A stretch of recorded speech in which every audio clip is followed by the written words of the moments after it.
It crept in slowly, almost without my realizing it. At first, I thought it was just my mind playing tricks on me, but after a while, I couldn't ignore it anymore. It was like a fog had lifted, and I was suddenly seeing Noah in a new light. Noah, my 22-year-old stepson, who I had watched grow up since he was a teenager, was no longer that boy. No, somewhere between high school and now, he had transformed into a man, and I was beginning to notice it in ways that made my heart race, in ways that made my chest tighten with something I didn't understand. It happened one evening when he was standing in the kitchen, making himself a late-night snack. I was sitting at the table flipping through a magazine, trying to distract myself from the empty silence of the house. Michael, my husband, was working late again as usual, and I was left alone with my thoughts and the quiet hum of the fridge. I glanced up at Noah as he reached for a cereal box from the top shelf, and suddenly it hit me. He was different. I didn't know when it had happened, but there it was. The muscles in his arms now thick and defined, the way his broad shoulders filled out his shirt, the strength in his posture. Everything about him screamed that he was a man. I watched the way his chest moved as he reached, the way his body moved with ease, and my breath caught in my throat. He was never this solid before. He was a kid, my husband's son. But now he was standing there, looking every bit the grown man he had become, and my heart seemed to skip a beat. There was something about the way he moved, the way he carried himself. It was magnetic. I couldn't stop my eyes from him, even though I knew I shouldn't. And when he turned and caught me staring, I quickly looked away, pretending like it was nothing. But deep down, I knew it wasn't nothing. I had never seen him like this before. Sure, I'd noticed him over the years, watched him mature, but there was always a part of me that saw him as Michael's kid, the boy I'd helped raise. He was supposed to be like my own son, and he was. But now, my mind had betrayed me, and I couldn't help but see him as someone else. Someone more than just my stepson. The next few days were a blur, filled with moments of stolen glances and awkward silences. Noah would walk past me, and I would feel this undeniable pull to look at him, to study him more closely. It wasn't just his body, though that was certainly part of it. It was his energy, his presence. He had this way of filling up a room without even trying, a quiet confidence that seemed to radiate from him. And when our eyes met, there was something there. Something I couldn't name, but I felt it deep inside. A quiet understanding. A flicker of recognition. I had to push these feelings down. I had to. It was wrong. He was my stepson. This wasn't something I could allow myself to feel. But no matter how hard I tried, it was always there. The flutter in my chest whenever he walked into a room, the way my heart would race when he stood too close. And worst of all, the way I'd catch myself watching him, noticing the little things, like the way his hair would fall across his forehead, or the way he smiled when he caught me looking at him. That smile, it made me feel like he knew that I was feeling something I shouldn't. I didn't want to feel this way. I loved Michael. I loved my life. I wasn't looking for any kind of change, any kind of stirring. But it was happening, and it was getting harder to deny. I would catch glimpses of Noah when he wasn't looking, noticing how his jeans fit snugly around his hips, how his shirt clung to his chest, how his neck was starting to look like that of a man. I noticed the way his hands had become more defined, the way he moved with purpose, with strength. He wasn't the same Noah I had once known. He was a man now, and I was helpless to stop myself from seeing him as such. I tried to focus on other things, on my work, on the house, on anything that could distract me from this growing attraction, but it was like a shadow that followed me everywhere. I would find myself zoning out, thinking about him, wondering what it would feel like to be near him, to touch him. And then, of course, there was the guilt. The overwhelming guilt that followed every thought, every passing moment of desire. This wasn't right. He was family. But as hard as I tried to push it away, it was always there, just beneath the surface. I couldn't ignore it anymore. I couldn't pretend I didn't see him the way I did. Noah was a man now, and I couldn't seem to stop myself from noticing it. It was the little things that made it impossible to ignore. The way he'd lean against the kitchen counter when he talked, his voice lower now, rougher with the maturity that came with age. How he would laugh, a deep, full-bodied sound that seemed to resonate deep in my chest. Or the way he moved, with this natural grace that I hadn't noticed before, like he was aware of every inch of space he occupied, yet there was an ease to it, a confidence that made me feel small in comparison. I'd catch myself holding my breath when he walked into a room, my pulse quickening, like something inside me was awake for the first time in years. I told myself it was just my mind playing tricks, that I was just going through a phase, or maybe it was just the isolation of living in a house that had gone quiet after years of kids coming and going. But it wasn't. I knew it wasn't. One evening after dinner, Noah and I were alone in the living room. Michael had gone out with friends, and the house had settled into its usual quiet after the clatter of the day. Noah was stretched out on the couch, flipping through the channels. I was sitting in my armchair, but the room felt smaller than it had in years, as if the walls were closing in around us. I tried to focus on the TV, tried to lose myself in the show, but I couldn't. My eyes kept drifting over to him. He was sitting with his legs spread out, one hand resting on his thigh, the other holding the remote loosely. He wore a worn-out t-shirt that clung to his chest in a way that made me forget to breathe. He looked so grown up. His jawline was sharper now, his face more angular. I could see the faint outline of a tattoo peeking from under the sleeve of his shirt, and a wave of heat spread through me as though I could feel it on my own skin. He shifted on the couch, turning to look at me, and for a brief moment, our eyes locked. I quickly looked away, pretending to be interested in the show, but I couldn't shake the sensation that between us. It was like an invisible thread was pulling us together, taut and trembling. "Hey, are you okay?" His voice broke the silence, and my heart gave a little jolt. There was something in his tone, something softer than usual, that made me feel exposed, like he saw right through me. I forced a smile, nodding, though my voice came out shaky. "Yeah, just tired. Long day." He studied me for a moment, his brow furrowing slightly, before he shrugged and turned his attention back to the screen. But that look in my mind long after the conversation had ended. I wasn't imagining it. He noticed something, noticed me. The next few days were no better. In fact, they were worse. I could feel his presence in every corner of the house, as though he had become the center of everything, pulling me toward him with an invisible force. Every time he brushed against me or caught my eye, my heart would race. When he would pass me in the hallway, I could almost smell his scent, something woodsy, with a hint of musk, and it would send shivers down my spine. He knew, didn't he? He had to. I could feel the way his gaze a little longer when we were in the same room. It was subtle, like a whisper, but there was no mistaking it. Something had shifted between us. And the worst part was, I wasn't sure if I wanted to fight it. It was one night, after dinner, when it finally happened. Noah was at the sink, washing the dishes. I had just finished clearing the table and was putting things away in the kitchen when he spoke. "You know," he said quietly without looking at me, "you look different lately, like, I don't know, more beautiful. I just thought you should know." I froze, my hands stilling on the counter. I didn't respond at first. My mouth had gone dry, and my heart was pounding so loudly in my chest that I was sure he could hear it. I glanced over at him, and for the briefest moment, our eyes met. His expression was unreadable, but there was a warmth there, a softness that made me feel like I was floating. I didn't know what to say. The words stuck in my throat. I wanted to tell him it was nothing, to brush it off, but there was a truth hanging between us that I couldn't deny. Instead, I gave him a weak smile and mumbled, "Thanks, Noah." My voice felt hollow, like it wasn't even my own. But deep down, I knew that this was the moment. The moment I couldn't turn back from. The moment everything between us changed. And no matter how hard I tried to ignore it, I could feel the pull between us growing stronger.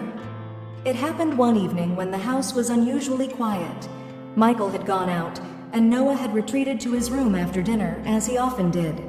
I'd been tidying up, my mind occupied with the hum of the vacuum cleaner, the rhythmic sounds of cleaning providing a small comfort in the stillness of the night.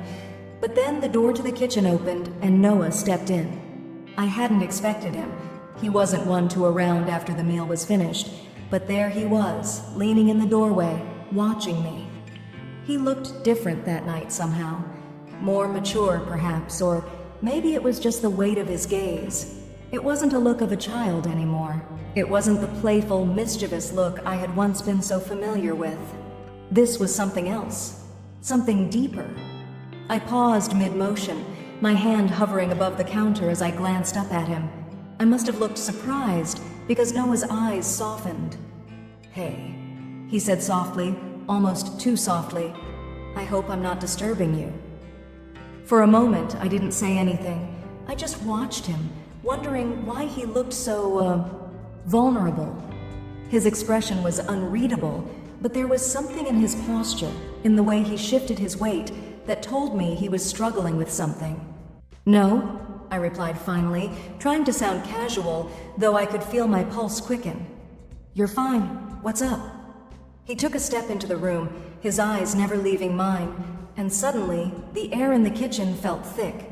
It wasn't just the usual late-night calm anymore. Something was stirring, something I couldn't put my finger on. Noah exhaled slowly, as if weighing something heavy in his chest.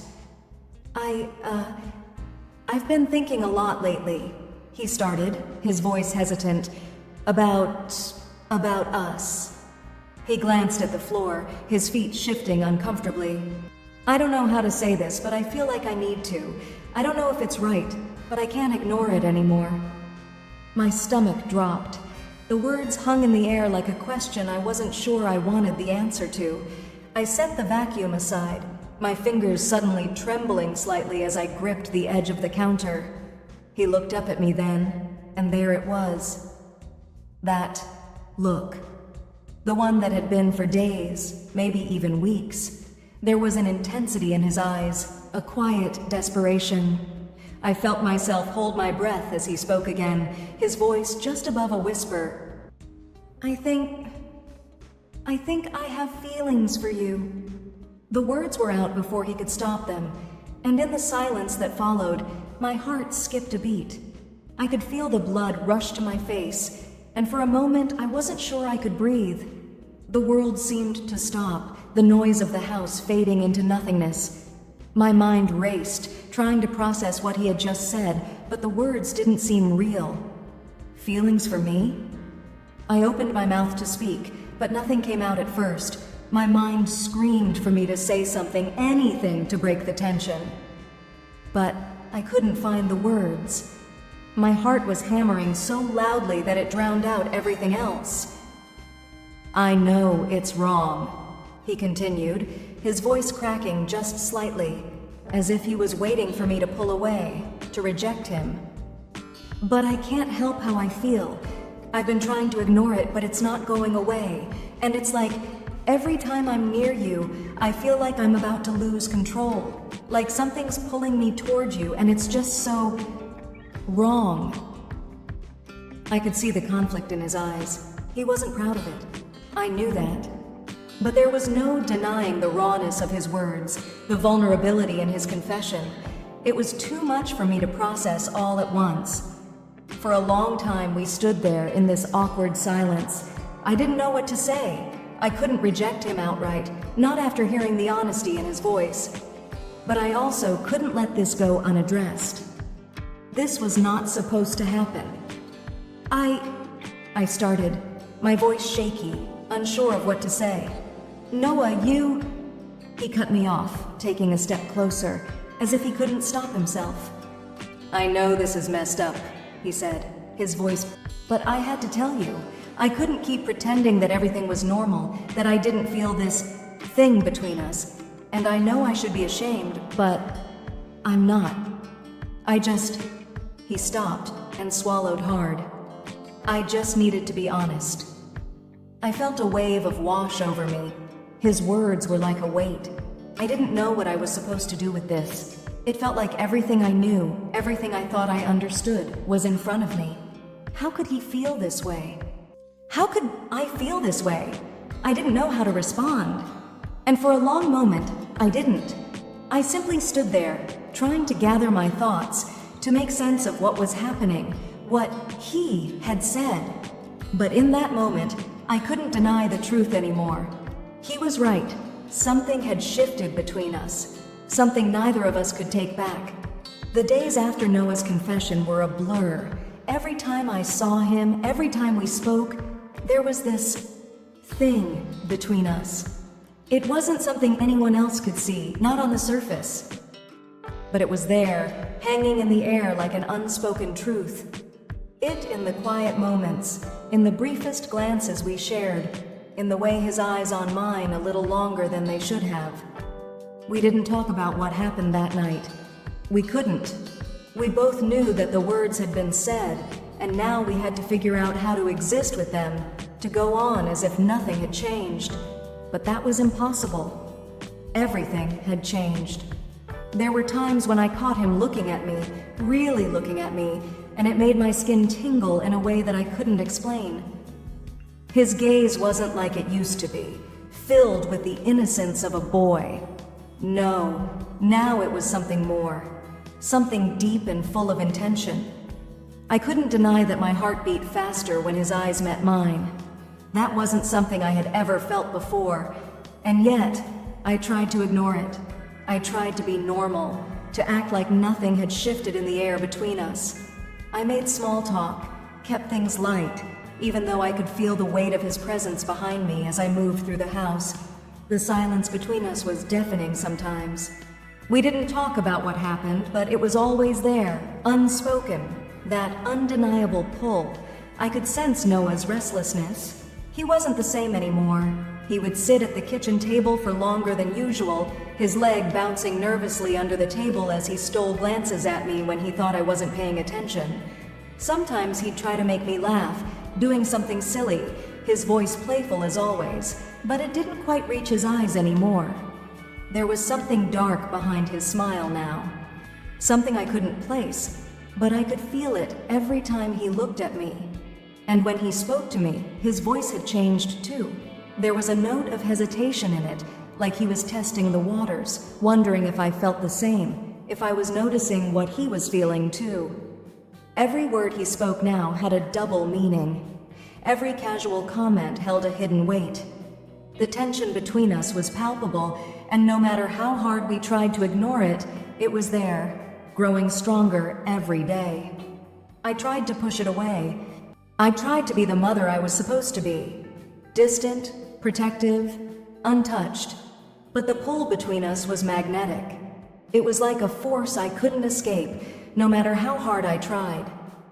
Every time Noah came into a room, I could feel the air change. He would walk in and everything would shift. The way he carried himself now, so much more assured, so much more manly than I remembered, made my pulse race. I couldn't help it. I noticed it. And yet, despite the undeniable tension, neither of us spoke of it. We both seemed to retreat into our own worlds, pretending that we didn't feel what we both knew was there. It wasn't just me who felt it. I could see it in his eyes, hear it in the way his voice quivered when he spoke to me. We were both walking a dangerous line, and neither of us knew how to step back from it. Some nights, when the house was dark and everyone else had gone to bed, I would lie awake, staring at the ceiling, wondering if this was real, if I was just imagining this feeling, or if Noah had somehow planted it in my heart. I thought about the look in his eyes when he confessed his feelings, the rawness in his voice, the way he had been so open, so vulnerable. It was haunting, and it stayed with me, gnawing at me long after the conversation was over. I didn't know how to stop thinking about it. I didn't know how to shut down these feelings that I couldn't explain, couldn't control. It wasn't like I had any experience with this sort of thing. There were no words for it, no guidelines for what to do with it. All I knew was that it wasn't right. But every time Noah was near me, I felt something inside me stirring. I couldn't ignore it. I didn't know how to ignore it. There was a part of me that was scared, but another part that was curious. I couldn't help but wonder what would happen if I let this feeling unfold. What if we gave in to it just once? What would that be like? I would never say it out loud. I would never act on it. But in the quiet moments when I found myself alone with him, I couldn't help but wonder. The pull was so strong, so undeniable. One afternoon, the air inside the house felt suffocating, too thick with tension, too heavy with unspoken words. I tried to focus on the usual distractions, the mundane things that usually occupied my time, laundry, cleaning, cooking, but nothing seemed to take my mind off the reality that was now inescapable. Every time Noah entered the room, I could feel the change in the atmosphere. It was like we both held our breath, waiting for something neither of us dared to acknowledge.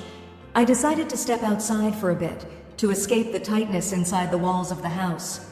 It was just one of those days where I needed a break from everything. I made my way to the back porch, hoping the cool breeze and the quiet of the afternoon would help clear my head. To my surprise, Noah was already there, leaning against the railing, staring out at the yard. He didn't hear me approach, and for a moment, I stood there just watching him, taking in the sight of him, how his broad shoulders filled out the shirt he wore, how the sunlight caught in his hair, making it look like it was touched with gold. There was something mesmerizing about the way he stood, so tall, so composed. I didn't know when it had happened, but somehow my stepson had transformed into this man before my eyes. I cleared my throat and Noah turned, his face lighting up when he saw me. "Hey," he said, his voice warm but with an undertone I couldn't quite place. "Hey," I replied, forcing a smile, trying to keep things casual. I walked over and leaned against the railing beside him, both of us looking out at the empty yard. The quiet between us felt comfortable in some ways, but I could sense the way he was watching me, almost like he was trying to gauge my mood. I tried to ignore the heat of his presence so close to mine, but I couldn't. It was impossible. "You okay?" he asked, his voice low, almost tentative, like he was choosing his words carefully. I nodded. "Yeah, just needed a minute to breathe, you know?" "Yeah, I get it," he replied, his gaze still on me, but now there was something more intense in it, something more than just concern. I shifted uncomfortably, but tried to keep it light. "It's been a long week. Feels like everything's just piling up." Noah nodded, his eyes never leaving mine. I could feel the way his body was drawing closer, his presence becoming more tangible, more undeniable. There was a silent question in his gaze, one I knew he was asking, but didn't know how to answer. "I know," he said softly. "I feel like we've both been avoiding things." He paused, letting the words hang in the air. I didn't know what to say. I wanted to deny it, to brush it off, to say that everything was fine. But the truth was, we both knew it wasn't fine. The space between us had narrowed in ways I wasn't sure I could control. Before I could respond, Noah did something I hadn't expected. He reached out slowly, his hand hovering for just a moment before gently touching my arm. The moment his fingers made contact with my skin, it was like a spark ignited between us. His touch was soft, hesitant, but it sent a wave of warmth through me that I couldn't deny. I could feel my heart rate increase, the beat in my chest loud in my ears. I could feel the heat of his hand on my skin, and suddenly everything inside me felt alive in a way I hadn't allowed myself to feel before. I turned to face him fully, trying to steady myself, but there was no turning back now. His face was close enough that I could see the faint freckles on his nose, the slight stubble on his chin, and the way his eyes searched mine, like he was waiting for me to make the first move. But I couldn't. I couldn't just let myself fall into that. And yet, despite all the warning signs going off in my mind, my body seemed to move on its own. I took a step closer to him, and his hand moved to the small of my back, drawing me in just slightly. His breath was warm against my cheek, and I could feel his chest rise and fall with the same unsteady rhythm as mine. We stood there for a long moment, caught in the silence, the tension thick enough to feel almost suffocating. And then, with a quiet breath, Noah closed the distance between us. His lips met mine in a soft, tentative kiss. At first, it was just a brief touch, a hesitant meeting of mouths, but that simple kiss opened something inside me I hadn't been prepared for. It was like all the emotions I'd been pushing down, all the confusion and desire I'd been trying to ignore, came rushing to the surface. I felt myself lean into him, my hands gripping the front of his shirt, pulling him closer. The kiss deepened, and everything else, the world, the consequences, the guilt, faded into the background. There was only him and the overwhelming sense of longing that I couldn't ignore anymore. We broke apart, breathless, both of us stunned by the intensity of what had just happened. I couldn't look at him, couldn't even process what we had done, but I could feel his hand still on my back, his touch burning through me, reminding me that this moment, this connection, was no accident. Noah started, but I couldn't find the words to respond. My mind was spinning, and my heart was racing in a way that felt both thrilling and terrifying all at once. The moment hung there, suspended in time, and I realized something I hadn't wanted to admit to myself before. There was no turning back now. The boundary had been crossed, and I had no idea where we went from here. Noah, sensing my hesitation, gently cupped my face with both hands, lifting my chin to meet his eyes. His gaze was soft but intense, searching mine for any sign of regret. "Lena," he whispered, his voice low and steady, "I need you to know something. I've never felt this way before, about anyone." His words hung in the air between us, and I couldn't help but feel the weight of them. My mind screamed at me to pull away, to end this before it went any further, but my body, my heart, was telling me something entirely different. I had never felt wanted in this way, never felt so desired. The warmth of his touch, the intensity of his feelings, it was everything I had been missing, but it was also dangerous, so dangerous. "I know, Noah," I whispered, my voice trembling slightly, "but we can't do this." But he wasn't listening. He leaned in again, this time more urgently, his lips finding mine once more, this kiss deeper, more desperate. His hands slid down to my hips, pulling me even closer, and this time I didn't pull away. I couldn't. The heat between us was overwhelming, and the way he held me, the way he kissed me, it was as if everything else in the world had ceased to matter. I didn't know how long we stood there, lost in each other, the boundary between right and wrong completely blurred. But eventually, with great effort, I pulled back, my chest heaving as I tried to regain some semblance of control. I placed my hands on his chest, pushing him back gently, needing to breathe, needing to think. "Noah," I said, my voice barely above a whisper. "This can't happen. It's too much." His eyes softened, but there was no mistaking the disappointment that flickered in them. "I just want you," he said, his voice thick with emotion. "I want you more than anything." I closed my eyes, trying to steady my racing heart. I knew I had to stop this. We both knew it. But in that moment, I couldn't make myself let go of what we had just shared. It felt like something I had longed for, something I had needed, but at the same time, I knew the consequences. I knew how dangerous it was, how it would tear everything apart.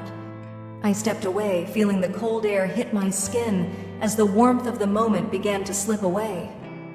"We can't," I said again, my voice firmer this time. We can't." Noah didn't argue, but I could see the conflict in his eyes. I could see the desire and the pain, the understanding that we were standing on the edge of something we could never undo. It was too late to go back, but it was also too late to move forward. The porch felt smaller now, more suffocating, as if the walls of our unspoken truth were closing in around us. And as I turned to walk back into the house, I knew that nothing would ever be the same again. The room felt colder now, the air heavier than it had been just moments ago. After that kiss, after everything that had passed between us, Noah and I stood there, an undeniable distance between us now that wasn't there before. I couldn't look at him. I couldn't look at myself either. The weight of what we had shared was suffocating, and as much as I wanted to push it out of my mind, I knew I couldn't. He was standing just a few feet away, watching me, but I could sense that there was more he wanted to say. There was something in his eyes, something urgent, as if he needed to confess something else. The tension between us thickened, and I wondered if he could hear the frantic beat of my heart, or if he could see how it was pulling me in two different directions. I tried to speak, but my words faltered, tangled in the rush of emotions that swirled through me. Noah took a step forward, and the warmth of his body seemed to draw me in. Even though everything inside me screamed for space, for separation, his hand gently brushed against my arm, and my breath hitched. I don't think you understand, Noah murmured, his voice low, his tone raw with something I couldn't name. It's not just about the kiss. It's never been about just the kiss. I swallowed hard, trying to keep my composure, but his words only seemed to pull me deeper into something I couldn't escape. I wanted to tell him to stop, to tell him that this, us, was a mistake, but I couldn't. Because deep down, a part of me didn't want him to stop. I can't stop thinking about you, Lena, Noah continued, stepping closer, his eyes locking onto mine, unflinching. I haven't been able to stop thinking about you for months now, and I know this is wrong. I know this is everything I shouldn't feel, but I can't help it. My heart skipped a beat, my stomach twisting painfully at his confession. His words were like a slow, creeping fire that burned its way through my chest, catching in places I had forgotten to protect. I had never imagined hearing those words from him, never imagined that he would feel this way. But now that I was hearing them, I realized I didn't know what to do with them. I've tried to ignore it, Noah continued, his voice growing more desperate. But I can't. And I'm not asking you to feel the same way. I'm not asking for anything more than for you to know.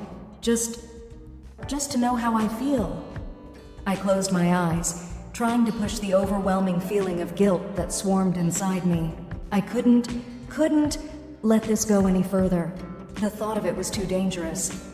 The consequences, the destruction it could bring. I had to stop this. But how? How could I just shut him down when my own heart was fighting against everything I knew was right? I opened my eyes, locking onto his, and the look in his gaze, raw, vulnerable, made my chest tighten. Noah, I whispered, my voice trembling. We can't do this. His face fell, the light in his eyes dimming, and for a moment I thought I could see the hurt in him, the same hurt I had felt but too afraid to face. I wanted to reach out to comfort him, to tell him that it wasn't his fault, that I understood what he was feeling, but I couldn't. I had to remain strong, for both of us. I know it's wrong, Noah said softly, stepping back, giving me space. I know it's a line we can't cross, but I just couldn't hide it anymore, Lena. I couldn't pretend that I didn't want you, that I didn't. He trailed off, his voice breaking slightly. I can't be what you need me to be anymore.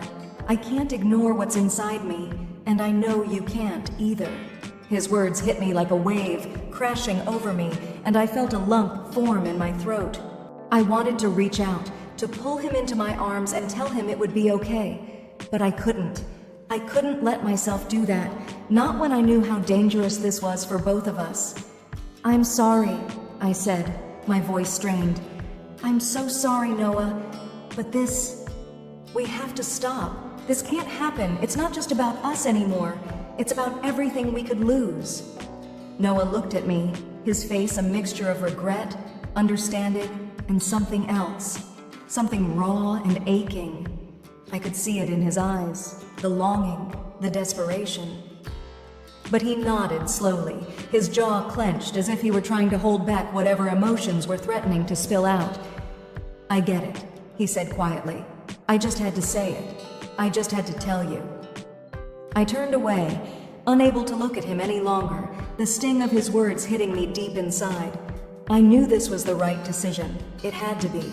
But in my heart, the echo of his confession, a dangerous, intoxicating reminder of what we had almost shared and what we could never have.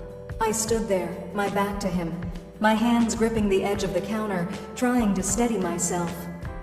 The room was silent except for the sound of my heartbeat, pounding in my chest, a reminder of everything I was fighting against. I wanted to reach out, to undo everything that had just been said, to pretend that none of this was real, that I hadn't just listened to a confession that I wasn't ready for. But I knew I couldn't. I could feel him still standing there, just behind me. His presence was overwhelming, the heat from his body reaching out to me even though we were separated by an invisible wall. My mind screamed for me to turn around, to reassure him, to somehow tell him that I didn't regret everything that had happened between us. But that would be a lie. I had to let go. We both had to. It was the hardest thing I had ever done. I took a deep breath, exhaling slowly, and finally, I turned to face him. His eyes were still on me, wide, vulnerable, waiting. His lips parted as if he were about to speak, but I shook my head gently, silencing him with the smallest of movements. "Noah," I said, my voice trembling, "I can't do this. We can't do this. Whatever this is, it's wrong. It's so wrong. I don't even know how we got here, but I know that we have to stop. We have to move forward, separately." The words felt like they were tearing at the very fabric of my soul, but they needed to be said, for both of us. His eyes searched mine, a mixture of pain and confusion in his gaze. "But I don't want to let go," he whispered, the rawness of his emotion cracking through his voice. "I don't know how to stop wanting you, Lena. I just don't know." The words hit me like a knife to the heart. Oh? How could I make him understand? How could I make him see that this was never about love or passion? This was about family, about something that couldn't be broken without consequences. And if we kept going down this path, the wreckage it would leave behind would be unbearable. "I know you don't," I said softly, my own voice breaking. "And believe me, Noah, I don't want to hurt you. But this isn't something we can fix. We can't just keep pretending that what we're feeling isn't wrong. That's not how life works. We can't throw away everything we have for a momentary weakness, no matter how strong it feels. I love you, but I love you as a mother loves her son. And that's where it ends." I saw him flinch as if I had struck him, the pain registering across his face. And that hurt me more than anything. But I had to hold firm. I had to do this for both of us. For him, for me. His shoulders slumped, and for a brief moment I thought he might break down, but he didn't. He just looked at me with an expression of sorrow and acceptance that I didn't know how to respond to. "I understand," he said, his voice hollow, empty, and my heart cracked even further at the sound of it. "I understand, Lena, but I won't forget what we had. I won't forget you." I nodded, swallowing the lump in my throat as I forced myself to step away from him, putting distance between us. "Please, Noah," I whispered, trying to hold back the tears that were threatening to spill. "Let's just go back to how things were before any of this started. Before we crossed a line we can never uncross." He didn't speak again, just nodded once and slowly walked out of the room, the sound of his footsteps echoing in the silence that filled the space between us. The moment the door closed behind him, I crumpled. I collapsed onto the nearest chair, burying my face in my hands, shaking as I tried to process what had just happened. The guilt was suffocating, the pain unbearable. I had just lost something irreplaceable, and in the process, I had hurt the person I loved most in the world. But there was no going back now. I had made my decision. And now, I had to live with the consequences.